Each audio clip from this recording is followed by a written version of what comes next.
السلام علیکم ورحمۃ اللہ وبرکاتہ۔ پیارے دوستو، ایک بادشاہ کی 7 بیٹیاں تھیں۔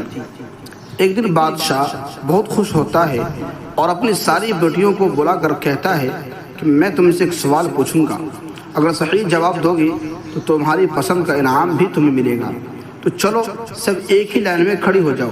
اور ایک ایک کر کے بتاؤ کہ تم لوگوں کو کون کھلاتا ہے اور کون پہناتا ہے۔ پیارے دوستو، 7 بیٹیوں میں سے 6 بیٹیوں نے جواب دیا کہ ابا جان، ہم تو آپ کا ہی دیا ہوا کھاتے ہیں اور آپ ہی کا دیا ہوا پہنتے ہیں، آپ ہی کی وجہ سے ہماری یہ شان و شوکت ہے۔ یہ سن کر بادشاہ سلامت بہت خوش ہوا اور سب کو ان کی من پسند کا انعام بھی دیا۔ اور جب سب سے چھوٹی بیٹی کی باری آئی تو انہوں نے کہا کہ میں تو اللہ کا دیا ہوا کھاتی ہوں اور اپنی قسمت کا پہنتی ہوں اور یہ سب میرا نصیب ہے۔ بادشاہ یہ جواب سن کر بہت غصہ ہوا اور اپنی چھوٹی بیٹی سے کہا کہ کمبخت، تمہیں اس کی سزا ضرور ملے گی۔ تو شہزادی نے کہا جو حکم ابا جان۔ تو بادشاہ نے اپنے سپاہیوں کو حکم دیا کہ جاؤ اور اسے جنگل میں چھوڑ آؤ، میں بھی تو دیکھوں یہ کیسے میرے بغیر اللہ کا دیا ہوا کھاتی ہے اور اپنے نصیب کا پہنتی ہے۔ شہزادی سے سارے زیورات لے لیے گئے اور خستہ حال کپڑوں میں بغیر کسی ساز و سامان کے بادشاہ کے کہنے پر اسے جنگل میں لے جا کر تنہا چھوڑ دیا گیا۔ لیکن شہزادی بہت مطمئن تھی اور اسے اللہ کی ذات پر پورا بھروسہ تھا کہ جو بھی عیش و عشرت میرے نصیب میں لکھا ہے وہ مجھے ضرور ملے گا۔ اور جب سپاہی شہزادی کو جنگل میں تنہا چھوڑ کر جانے لگا تو شہزادی جنگل میں چاروں طرف دیکھنے لگی۔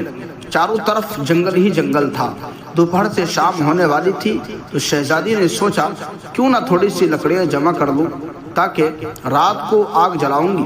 تاکہ کوئی جنگلی جانور میرے پاس نہیں آئے گا، رات بھی آسانی کے ساتھ گزر جائے گی۔ تو شہزادی جنگل میں لکڑیاں تلاش کرنے کے لیے چل پڑی۔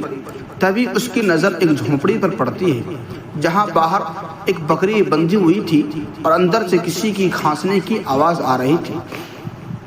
پہلے تو وہ شہزادی بہت ہی زیادہ حیران ہوئی کہ آخر اس ویران جنگل میں جھونپڑی کہاں سے آئی۔ جب وہ اسی جھونپڑی کے اندر داخل ہوئی تو کیا دیکھتی ہے کہ ایک بوڑھا ضعیف آدمی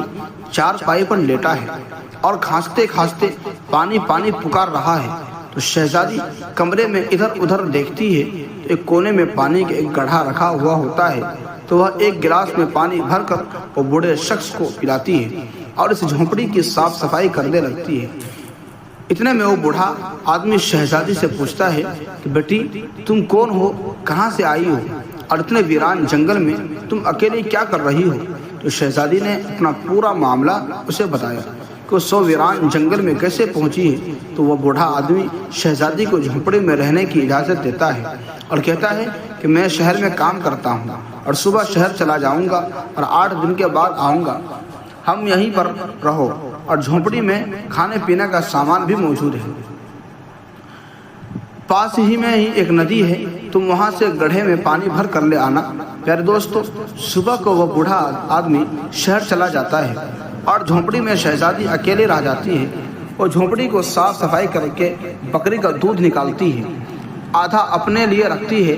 آدھا باہر رکھ دیتی ہے تاکہ رات کو اگر کوئی جانور بھوکا پیاسا ہوگا تو اسے پی لے گا، اور پھر خود اندر جھونپڑی میں آ کر سو جاتی ہے۔ صبح سویرے جب شہزادی کی آنکھ کھلتی ہے تو بیدار ہوتی ہے تو دیکھتی ہے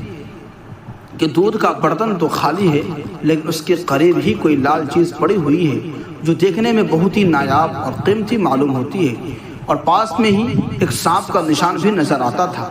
تبھی شہزادی کو یاد آتا ہے کہ اس نے بچپن میں سن رکھا تھا کہ جب کوئی سانپ خوش ہوتا ہے تو وہ ایک ایسا نایاب لال اگلتا ہے کہ جس کی قیمت ہیرے جواہرات سے بھی زیادہ ہوتی ہے۔ پیارے دوستو، شہزادی بہت زیادہ حیران ہو جاتی ہے اور سوچتی ہے کہ شاید وہ سانپ بہت زیادہ بھوکا رہا ہوگا، اسی لیے دودھ پی کر خوشی میں یہ لال چیز چھوڑ گیا ہے۔ پھر وہ نایاب چیز اٹھا کر اپنے پاس رکھ لیتی ہے اور پھر دوسری رات دودھ برتن میں رکھ کر اسی جگہ رکھ دیتی ہے، اور اگلی صبح دیکھتی ہے تو پھر کوئی نایاب چیز وہاں رکھی ہوئی ہوتی ہے۔ دوستو، ایسا کرتے کرتے 7 دن گزر جاتے ہیں اور اسی شہزادی کے پاس وہ 7 ہیرے جمع ہو جاتے ہیں، اور اگلے ہی دن وہ بوڑھا شخص شہر سے واپس آ جاتا ہے تبھی شہزادی وہ نایاب چیز سے اس بوڑھے شخص کو دکھاتی ہے اور سارا ماجرا بیان کرتی ہے، اور بوڑھے کو 3 ہیرے دیتے ہیں اور کہتے ہیں کہ آپ شہر میں جا کر یہ لال ہیرے کو بیچ دیں اور ساتھ میں محل بنانے والے مزدوروں کو ساتھ لے کر آ جائیں۔ باقی کے 4 ہیرے شہزادی اپنے گلے میں ہار بنا کر پہن لیتی ہے، اور کچھ ہی دنوں میں جنگل میں ایک عالی شان محل تیار ہو جاتا ہے جس میں وہ بوڑھا آدمی اور شہزادی رہنے لگتی ہے۔ ایک دن عالی شان محل جس میں چاروں طرف نوکر چاکر اور ضرورت کی ساری چیزیں موجود ہوتی ہیں، اور شہزادی جنگل میں لکڑی کی ایک فیکٹری بھی کھول دیتی ہے جس میں ہزاروں کی تعداد میں مزدور کام کرتی ہے اور اس کی روزی روٹی کا انتظام ہوتا ہے۔ پیارے دوستو، دیکھتے ہی دیکھتے جنگل ایک شہر میں تبدیل ہو جاتا ہے، اور دور دور تک اس بات کی چرچے ہونے لگتے ہیں کہ شہزادی بہت زیادہ رحم دل ہے۔ یہ خبر اڑتے اڑتے جب بادشاہ کے کان میں پہنچتی ہے تو بادشاہ کو یہ خیال آتا ہے کہ میں بھی تو دیکھوں کہ آخر کون سے ملک کی شہزادی ہے جس کے لوگ اتنی تعریف کرتے ہیں۔ بادشاہ اپنے سپاہیوں کے ساتھ پیغام بھیجتا ہے کہ وہ شہزادی سے ملاقات کرنا چاہتا ہے، اور جب سپاہی شہزادی کو بتاتے ہیں تو شہزادی سپاہیوں سے کہتی ہے کہ بادشاہ سلامت ایک ہی شرط پر ہم سے ملاقات کر سکتے ہیں کہ وہ اپنے ساتھ اپنی تمام بیٹیوں کو بھی لے کر آئے۔ اور پھر سپاہی جا کر بادشاہ کو یہ پیغام سنا دیتے ہیں، اور پھر بادشاہ اپنی تمام بیٹیوں کے ساتھ شہزادی کے محل پر ملاقات کے لیے آتا ہے تو شہزادی اپنے چہرے پر نقاب پہن کر ان سب سے ملاقات کرتی ہے اور ان سب کے لیے 7 رنگ کی کھانے پیش کرتے ہیں، اور ہر کھانے کے ساتھ اسی رنگ کے سوٹ اور زیورات پہن کر آتے ہیں۔ دوستو، محل کی یہ شان و شوکت، یہ خوبصورتی اور شہزادی کا یہ انداز بادشاہ اور بادشاہ کے ساتھ آئی ہوئی تمام لڑکیوں کو حیران اور متاثر کر دیتا ہے۔ آخر میں بادشاہ شہزادی سے بول ہی دیتا ہے، تم میری بیٹی کی جگہ پر ہو، یعنی کم کہ تم میری بیٹی ہی کی طرح ہو، اس لیے تمہیں ہم سے پردہ کرنے کی کوئی ضرورت نہیں ہے۔ اپنی ساری بیٹیوں کو اپنے ساتھ لے کر آیا ہوں، پھر بھلا ہم سے یہ پردہ کیوں؟ پیارے دوستو، بادشاہ کے بہت ہی اصرار کرنے پر وہ شہزادی کہتی ہے ٹھیک ہے، میں تیار ہو کر آتی ہوں۔ اس کے بعد تمام شہزادیاں آپس میں گفتگو کرنے لگتی ہیں کہ یہ اتنے مہنگے مہنگے زیورات پہن رکھی ہے، اب یہ کیسے تیار ہو کر آئے گی؟ اتنے میں سب دیکھتے ہیں کہ دور سے خطا حال کپڑوں میں کوئی آ رہا ہو، اور پھر غور کرنے پر بادشاہ کو خیال آتا ہے کہ یہ تو ابھی تک زندہ ہے، میں تو اب تک یہی سوچ رہا تھا کہ اسے جنگلی جانوروں نے کھا لیا ہوگا، اور جب میں نے اپنے سپاہیوں کو اس کی خبر لینے کے لیے بھیجا تھا تو میرے سپاہیوں نے مجھے بتلایا تھا کہ وہاں پر شہزادی کا کوئی نام و نشان نہیں ہے، تو یہ بھلا کیسے ہو سکتا ہے؟ پیارے دوستو، بادشاہ خوشی سے جھوم اٹھا اور کہتا ہے کہ شہزادی کو بلواؤ، میں تمہیں شہزادی سے آزاد کروا کر یہاں سے لے جاؤں گا، چاہے تمہاری قیمت میں مجھے پوری بادشاہت کیوں نہ دینی پڑے، یعنی پوری سلطنت کیوں نہ دینے پڑے۔ اتنے میں وہ شہزادی کہتی ہے کہ نہیں، میں وہی شہزادی ہوں، اور یہ بات میں نے ہی کہی تھی کہ میں اللہ تبارک و تعالیٰ کا دیا ہوا کھاتی ہوں اور اپنی قسمت کا پہنتی ہوں، اور دیکھو کہ اسی اللہ تبارک و تعالیٰ نے مجھے کہاں سے کہاں پہنچا دیا، اور آج میں آپ سے بھی زیادہ امیر ہوں۔ پھر شہزادی اپنا تمام حال بادشاہ کو بتاتی ہے کہ آخر وہ اس مقام تک کیسے پہنچی، اور بادشاہ کو اپنے گلے کا ہار دکھاتی ہے جس میں آپ بھی 4 ہیرے لال رنگ کے موجود تھے۔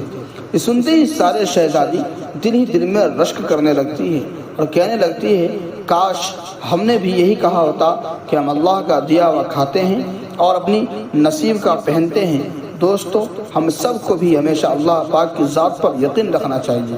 اور اللہ تبارک و تعالیٰ نے بھی قرآن مجید میں فرمایا کہ وَتُعِزُّ مَن تَشَاءُ وَتُذِلُّ مَن تَشَاءُ، اللہ جسے چاہے بادشاہت دے دے اور جسے چاہے فقیر بنا دے۔ تو میرے محترم بھائیو، اللہ پاک جس حال میں رکھے اس حال میں اللہ کا شکریہ ادا کرنا چاہیے۔ یقیناً اللہ پاک آپ کو کبھی تنہا نہیں چھوڑے گا، کبھی اکیلا نہیں چھوڑے گا۔ پیارے دوستو، آج کی اس ویڈیو سے آپ کو کیا سبق ملا اور آپ کو کیا سیکھنے کو ملا، کمنٹ میں ضرور بتائیے گا۔ ویڈیو اگر اچھی لگی ہو تو ویڈیو کو لائک کر کے شیئر ضرور کر دیجیے گا، تاکہ آنے والے کوئی بھی خبریں آپ تک آسانی کے ساتھ پہنچ سکے۔ جزاکم اللہ خیرا وحسن الجزاء فی الدارین۔ آپ نے اس ویڈیو میں دیکھا کہ 7 بیٹیوں میں سے 6 بیٹیوں نے کہا کہ ہم اپنے ابو کا دیا ہوا کھاتے ہیں، لیکن ایک بیٹی نے کہا کہ وہ اللہ جسے مجھے پیدا کیا ہے وہ یقیناً مجھے کھلاتا بھی ہے اور مجھے پلاتا بھی ہے، اس لیے آپ سب اللہ پر بھروسہ رکھیں، یقین رکھیں۔